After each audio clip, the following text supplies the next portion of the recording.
أعوذ بالله السميع العليم من الشيطان الرجيم. بسم الله الرحمن الرحيم. الحمد لله رب العالمين. الحمد لله رب العالمين. الحمد لله رب العالمين.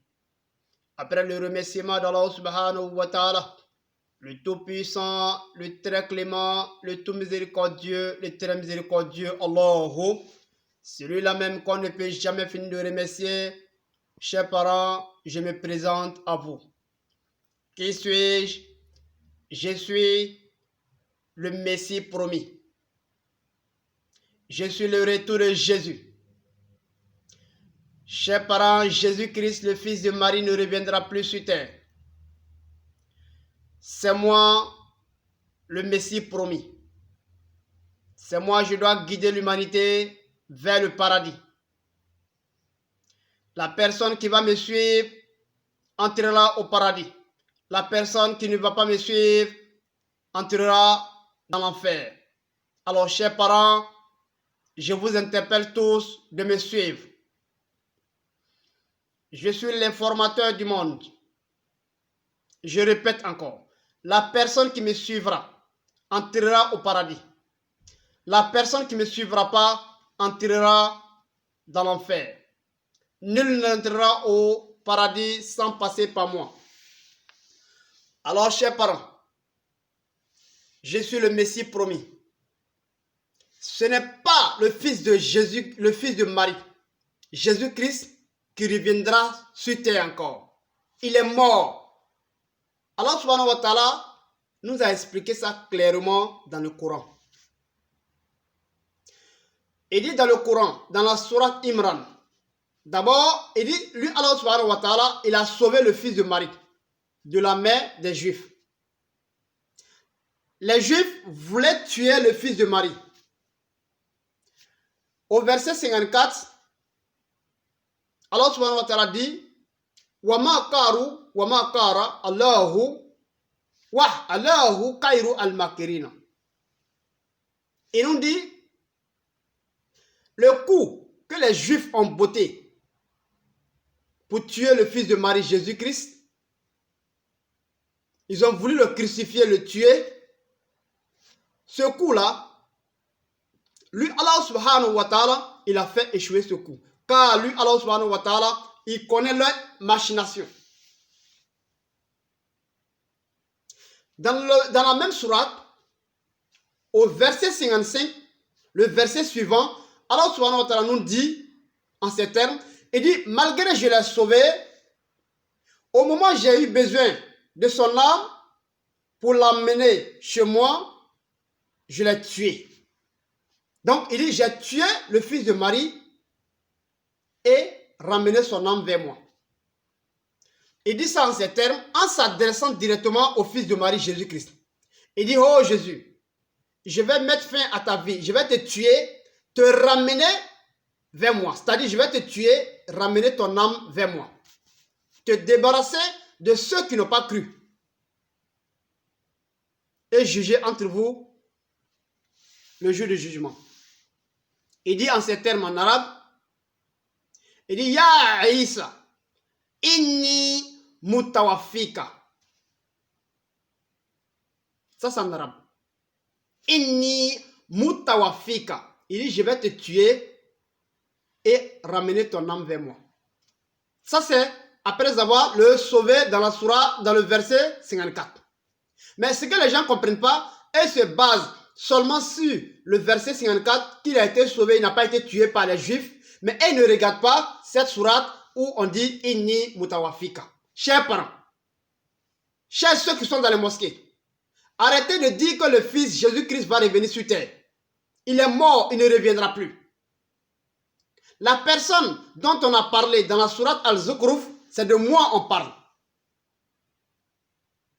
C'est de moi on parle. C'est moi, je vais mettre les points sur les i de l'islam. Et je suis en train de mettre les points sur les i de l'islam actuellement. Pour être musulman, ce n'est pas la kalimatu shahada seule il faut dire. Il faut jurer les 7 commandements de Baya. J'ai déjà fait une vidéo sur les 7 commandements de Baya. sur ma chaîne YouTube. Alors, chers parents, suivez-moi, vous aurez le paradis. Chers parents, tu sais très bien, quand Allah subhanahu wa ta'ala tue quelqu'un, cette personne ne reviendra plus. Allah subhanahu wa ta'ala nous a dit ça dans le Coran. Dans la sourate Al-Nahl, au verset 38. Il dit, lui, Allah, quand il tue quelqu'un, la personne ne revient plus sur terre. Le fils de Marie, Jésus-Christ, a été tué par Allah dans le verset 55 de la sourate Al-Imran. Alors, ce même fils ne reviendra plus. Mais je remarque que ceux qui sont dans la mosquée disent que Jésus-Christ va revenir faire une autre mission. C'est faux. Suivez cette personne qui vous parle. Je suis le Messie. C'est de moi on parle. C'est de moi on parle dans la sourate Al-Zukhruf au verset 61. C'est de moi on parle dans la sourate Al-Zukhruf au verset 57. Parce que la sourate a commencé d'abord où on a parlé de moi dans le verset 54 et 57 et allait rappeler encore dans la même sourate au verset 61. Qu'est-ce qu'on a dit dans le verset 57? On dit Walama duriba ibn Maryam masalan iza kaumuka minnu yasiduna. Ça c'est en arabe. Non, on n'est pas arabe. Je vais vous expliquer. Ça veut dire simplement, lorsque l'exemple du fils de Marie reviendra sur terre pour venir faire sa mission, il y a plein parmi la communauté de Mohammed qui ne vont pas le suivre. Ils vont rentrer, ils vont préférer aller en enfer que de le suivre. Et on descend pour aller vers le verset 61. On dit là-bas maintenant, wa innahu la ilmun lil saati fala tantaruna biha wa tabiuna hazza siratul mustaqim. Alors subhanahu wa ta'ala dit, et pourtant, ce dernier-là, cette personne-là, ne doutez pas, suivez-le, c'est le chemin qui mène au paradis. C'est de moi on parle. Mais ils vont se mélanger dans les pédales, dans ce verset, dans ces deux versets pour dire c'est de fils de Marie on parle. Alors qu'on a bien dit, on a bien éclairé, Ibn Maryam Masalan, on a bien éclairé. Chers parents, je vous interpelle, c'est de moi on parle. Suivez-moi avec les 7 commandements de Baya. C'est le même chemin que le prophète Mohammed a pris avec les Sahaba avant de mourir. Je suis venu appliquer la charia sur ceux qui vont accepter de me suivre et aller au paradis. Aucune personne n'ira au paradis sans passer par le chemin que Allah subhanahu wa ta'ala m'a donné. Et ce chemin, c'est le même chemin que le prophète Mohammed a suivi avec les Sahaba. Chers parents, je suis le Messie promis. Suivez-moi pour aller au paradis. Pour être musulman, je répète encore, ce n'est pas seulement la kalmat shahada, il faut dire. Mais pour être musulman, il faut jurer 7 commandements. Si le temps nous permet, je vais vous expliquer tous les 7 commandements encore dans cette vidéo. Chers parents, la vidéo a pour but d'abord pour vous dire que le Fils Jésus-Christ, le Fils de Marie, est mort. Il ne reviendra plus sur terre. Ça, c'est le but de la vidéo d'abord. Il faut comprendre ça d'abord. Le Fils de Marie, Jésus-Christ, il est mort. Il ne reviendra plus sur terre. Wallahi, Allah subhanahu wa ta'ala même m'a montré ici dans le rêve. J'ai fait ma prière de consultation. En islam, il y a 12 rakats. Après Baya, quand tu fais les 12 rakats, parce qu'après Baya, tu deviens musulman. Quand tu fais les 12 rakats dans n'importe quel problème de la vie, Allah subhanahu wa ta'ala, il va te montrer la réalité dans ton rêve. J'ai demandé à Allah, dans ces 12 rakats, si c'est vrai que moi je suis le Messie promis, Allah, montrez-moi que le Fils de Marie, montrez-moi sa réalité. Allah subhanahu wa ta'ala m'a montré qu'il est mort. Je ferai une vidéo, Inch'Allah, pour vous expliquer les 12 rakats sans salam, les 12 rakats. C'est la meilleure sunna que le prophète Mohammed nous a laissée. Alors, chers parents, je suis le Messie, je suis le sauveur de l'humanité auprès d'Allah ou après la mort. Ici en Allemagne, j'ai parlé avec Allah subhanahu wa ta'ala, au nom d'Allah, à vive voix. De la manière que je suis assis sur ma natte de prière, c'est comme ça que j'étais assis et j'ai parlé avec Allah subhanahu wa ta'ala, notre créateur. Et c'est ce jour-là, c'était un 22. C'est ce jour-là, il m'a donné l'autorisation pour intercéder auprès de lui en sauvant l'humanité. Il y a d'autres qui sont en train de mentir encore que le prophète Mohammed les a dit dans les hadiths que c'est lui qui va sauver l'humanité après la mort. C'est faux. Il y a ces deux discussions. Ceux qui sont dans les églises disent que c'est Jésus-Christ qui va sauver l'humanité après la mort. Ceux qui sont il y a plein qui sont dans les mosquées disent que c'est Mohammed qui va sauver l'humanité après la mort. Tout ça c'est faux. Ce n'est ni Jésus, ni Mohammed qui va sauver l'humanité après la mort. Mais c'est de moi on parle. Moi, je suis venu mettre les gens sur le bon chemin que le prophète Mohammed a mis les gens. Le chemin que le prophète Mohammed a montré aux gens et que les gens ont oublié, c'est ce même chemin que je suis venu mettre les gens dessus. Ce sont les 7 commandements de Baya qu'il faut jurer pour être musulman. Chers parents, chers ceux qui sont dans les mosquées, je m'adresse d'abord à vous.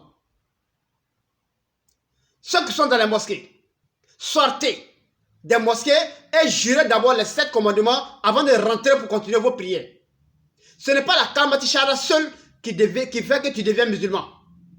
Et de deux, on n'est jamais dans la religion musulmane. Il y a d'autres qui disent non, mon papa était prieur, comme musulman.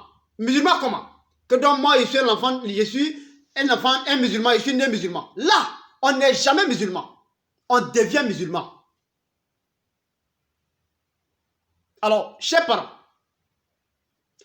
sortez des mosquées et venez jurer les 7 commandements de Baya avant d'être musulman. La prière, ce n'est pas l'islam. La prière, c'est l'un des piliers de l'islam. La zakat, c'est l'un des piliers de l'islam. Le jeûne, le ramadan, c'est l'un des piliers de l'islam. Le hajj, c'est l'un des piliers de l'islam. Voici les piliers de l'islam. On fait ça avant d'abord. C'est-à-dire qu'on fait ça après avoir juré les bayas. Tant que tu n'as pas juré bayas là, tu ne dois pas faire ces 4 là. Parce que tu n'es pas encore musulman. Le prophète Mohammed, il a fait 11 ans sans prier avec les gens. Sans faire Ramadan avec les gens. Sans aller à la Mecque avec les gens. Sans faire zakat avec les gens. 11 ans. Ce n'est pas 1 an, ce n'est pas 2 ans, ce n'est pas 3 ans. 11 ans. Et durant ces 11 ans, il donnait seulement Baya aux gens. Avec l'unicité de Dieu. Baya. Et après les 11 ans, Allah subhanahu wa ta'ala l'a appelé. On appelle ça l'ascension. Mais comment vous expliquez ça aux gens? Les 11 ans là. Qu'est-ce que vous avez pris pour faire? Hein? Chers ceux qui sont dans les mosquées. C'est Baya le prophète Mohammed donnait aux gens durant ces 11 ans. Il vient vous voir, il vous explique. Arrêtez de voler, arrêtez de vous mentir, arrêtez de tuer vos enfants, arrêtez d'adorer le fétiche, arrêtez de faire ceci, arrêtez de faire cela. Si tu acceptes ça, tu deviens musulman. Tu viens vers lui, tu viens promettre ça, tu deviens musulman. La femme de Mohammed, Khadija, elle n'a pas prié. La prière n'est pas venue devant elle. Elle est morte avant que la prière ne vienne. Mais elle est musulmane. Tu ne me diras pas qu'elle n'est pas musulmane. Elle est musulmane. Elle est morte musulmane. Alors, chers musulmans, quand il dit musulmans, je m'adresse à ceux qui ont pris Baya. D'abord, le groupe de Shérif Ousmane Haïdara du Mali. Merci beaucoup à vous. Mais ce que je vais vous dire, c'est que le Messie est arrivé. Merci beaucoup, Aïdra, Shérif Ousmane Aïdra du Mali. Allah subhanahu wa ta'ala me désigne, Allah subhanahu wa ta'ala m'a autorisé de t'appeler El Mahdi. On dit, toi tu es le Mahdi. Wallahi Aïdra, Aïdra du Mali, tu es un garçon. C'est le El Mahdi. Je suis la personne que Allah subhanahu wa ta'ala a désignée pour guider l'humanité dans ce bas monde avec les 7 commandements de Baya. Alors, chers musulmans, ceux qui ont déjà juré les 6 commandements de Baya, parce que je suis venu avec une vérité qui est venue trouver une autre vérité dans ce bas monde. C'est quoi? Les 6 commandements de Baya de Ansardine du Mali. Vous êtes musulmans, mais ma vérité est un peu au-dessus de votre vérité. Quand Allah subhanahu wa ta'ala m'a envoyé en tant que Messie, alors vous devez tous reprendre les 7 commandements de Baya.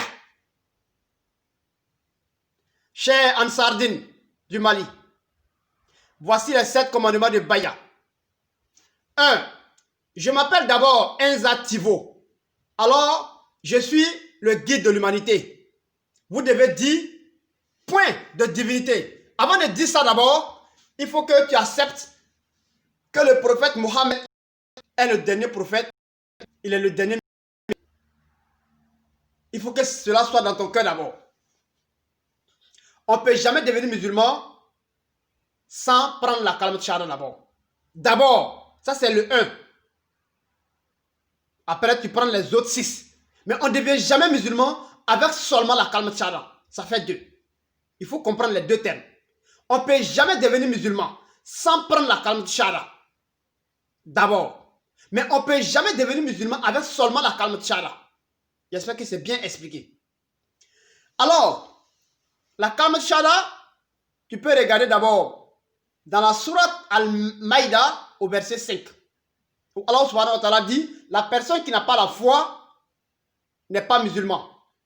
La personne qui n'a pas la foi a toutes ses œuvres 0 pointé.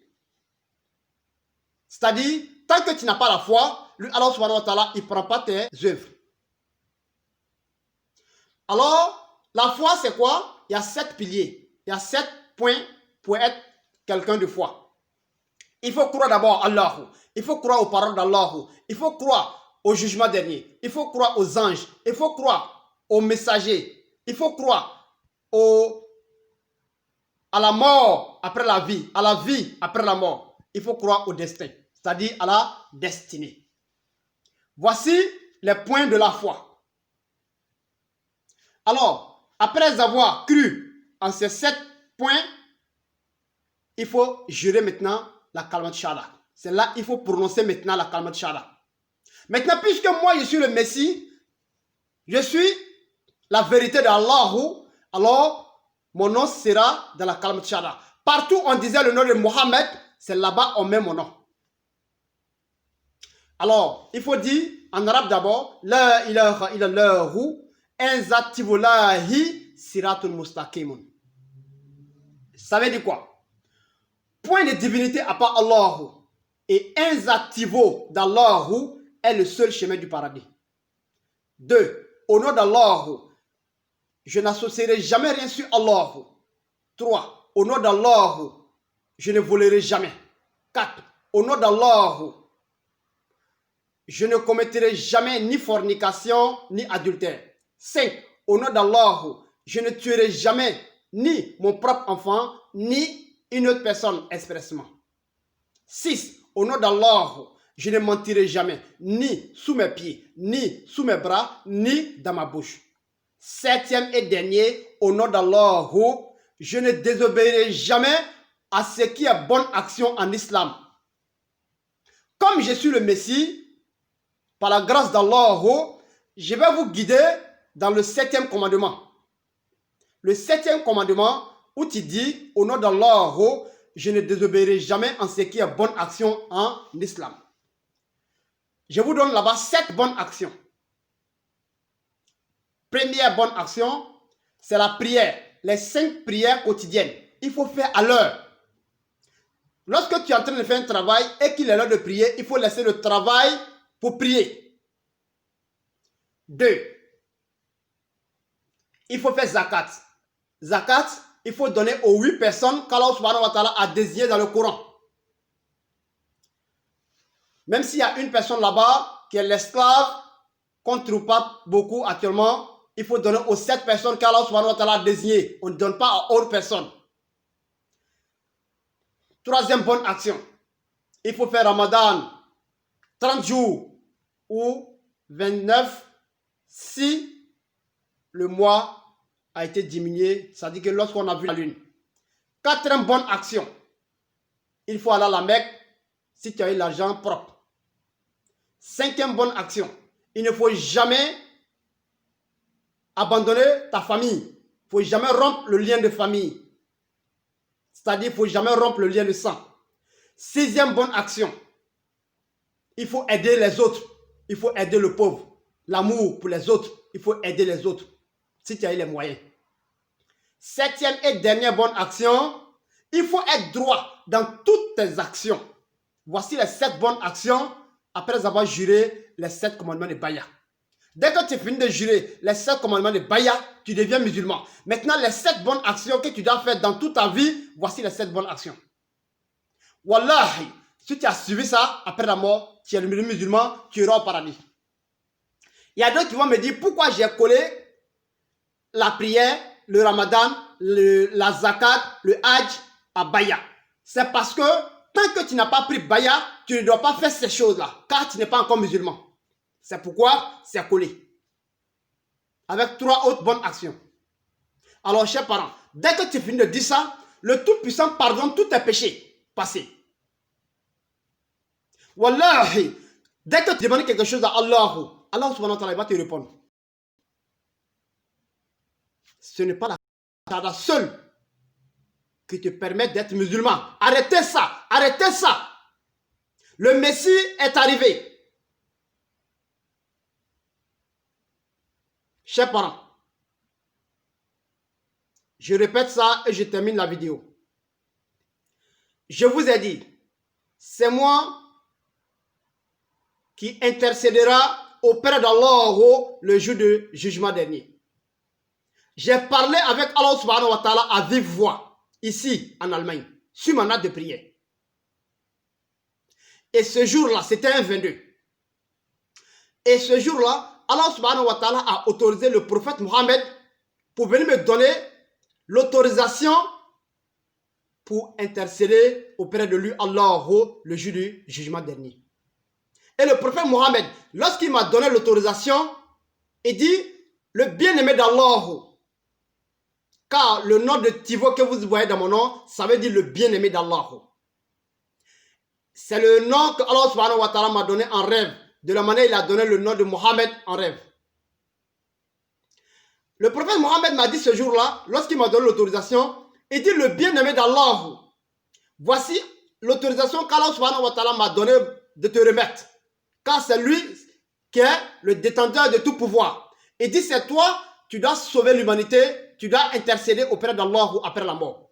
Alors, voici l'autorisation. Et en même temps, le prophète Mohammed m'a expliqué un problème que certains sahaba ont fait lorsqu'il était prophète. Il m'a dit, il m'explique ces problèmes pour que je puisse expliquer ces problèmes à Allah le jour du jugement dernier. Et en même temps, ce même jour, j'ai parlé aussi avec Moïse. Moïse m'a expliqué un autre problème encore, que je dois expliquer